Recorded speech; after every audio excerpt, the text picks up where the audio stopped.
আজকে এসেছি একটা বাচ্চা, মানে একদম শিশু শিল্পীর একটা প্রতিভার দেখতে। সকলেই তোমরাও হয়তো সেই কারণেই এসেছো। কেমন লাগছে কি বলবে?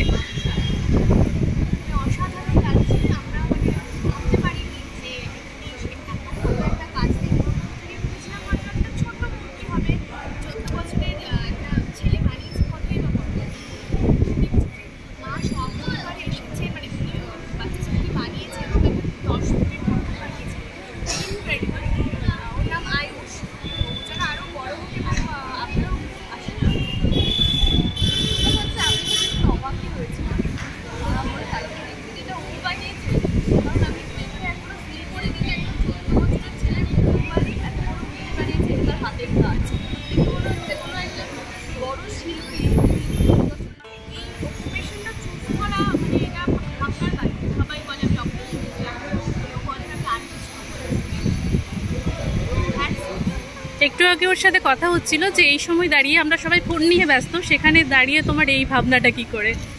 ও বলছে আমার ফোন নিতে একদমই ভালো লাগে না।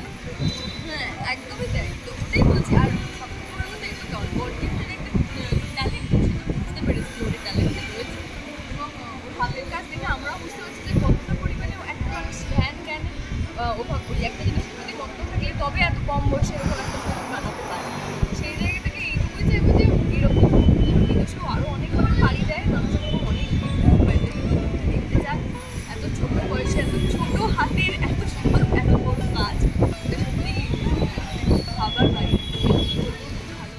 মহালয়া থেকেই আমাদের দুর্গাপুজো মোটামুটি শুরু হয়ে যায়। তোমাদের কি প্ল্যান রয়েছে, কি করছো?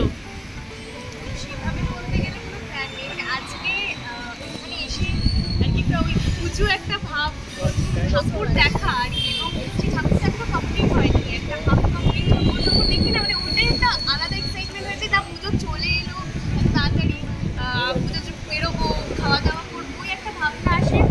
সেটার জন্যই সারা বছর আমরা ওয়েট করে থাকি। সেই অর্থে প্ল্যান নেই, বাট ভালোভাবে ঘুরবো, বাবার ফ্যামিলির সাথে টাইম দেবো। আরাত্রিকার কাছেও এক প্রশ্ন থাকবে যে কি প্ল্যান রয়েছে? আমার কোনো বছর প্ল্যান হয় না, কারণ আমার মনে হয় প্ল্যান করে আমার কোনো কিছু হয়নি বলে, তো প্ল্যান আমি করি না।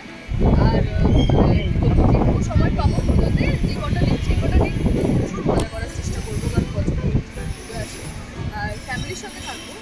বছরে একবার আমরা এত দিন ধরে একসাথে ফ্যামিলির সাথে থাকতে পারি, সময় কাটাতে পারি, পরিবারের সঙ্গে থাকবো। যদি সেরকম ছুটি পাই তাহলে কোথাও এবার শপিং কি হয়ে গেছে? শপিং করার সময় পাইনি খুব একটা, তো ওই অনলাইনে যেটুকু পেরেছি করেছি। আর মা কিনে এনেছেন কিছু জিনিস আমার জন্য। আর নিজে গিয়ে শপিং করার ওই একদিন মতো বেরিয়েছিলাম, সেই দিনই কয়েকটা শাড়ি কিনেছি, নিজের পছন্দ কিনেছি, হয়ে গেছে। একদমই আমিও অনলাইনে কিনেছি। আর টুকটাক ওই শাড়িটা নিজে গিয়ে দুদিন গেছিলাম, নিজের মতো কিনেছি, বাকি মা আর বাবা কিনে এনেছে। তো আমারও এরকম সারা বছর তো কাজের জন্য একটা ডায়েট চলতেই থাকে, এই ডায়েটের থেকে বেরিয়ে আসা হবে কি পুজো উপলক্ষে? আমি জানি না, আমি তো ব্যতিক্রম। আমার সারা বছর ডায়েট চলে যায়, সারা বছর একটু খাই, কিন্তু পুজোর সময় আমি এক্সট্রিম খাই, যতটা উচিত নয় ততটা খাই আর কি। তবে খাবো, ওটাতে আমার কোনো লিমিট নেই, খাবো, এবছরও খাবো। তারপরে দেখে নেওয়া যাবে, ডায়েট ফাইট করে যেগুলো কমানো যাবে সেগুলো কমাবো, কিন্তু আমি পেয়ে যাবো পুজোর। একদম আমি আরও ডায়েট করি না, আমার ভালো করেই জানি আমার পুজোরই একদম ডায়েটে অ্যালার্জি আছে, আমি প্রচুর খাই। আর পুজোতে আরও খাবো, পুজোতে খাবার তেমন কোনো প্ল্যান নেই, বেশি করে খাবো এটুকু প্ল্যান আছে। আনন্দ খাওয়া দাওয়া করবো, ওই পুজো আমরা। এবছর তো দিনে অঞ্জলি না, হয়তো রাতে অঞ্জলি, রাতারাতি পুজো হচ্ছে, কি বলবে? এবছর রাতে অঞ্জলি, হ্যাঁ। তো এবছরের সাজটা একটু অন্যরকম হবে, ভেবে রেখেছি। আর এইরকম এই বছরের মতো দিন বোধহয় খুব কম আসে, কারণ অষ্টমী নবমী এবছর একসাথে করেছে।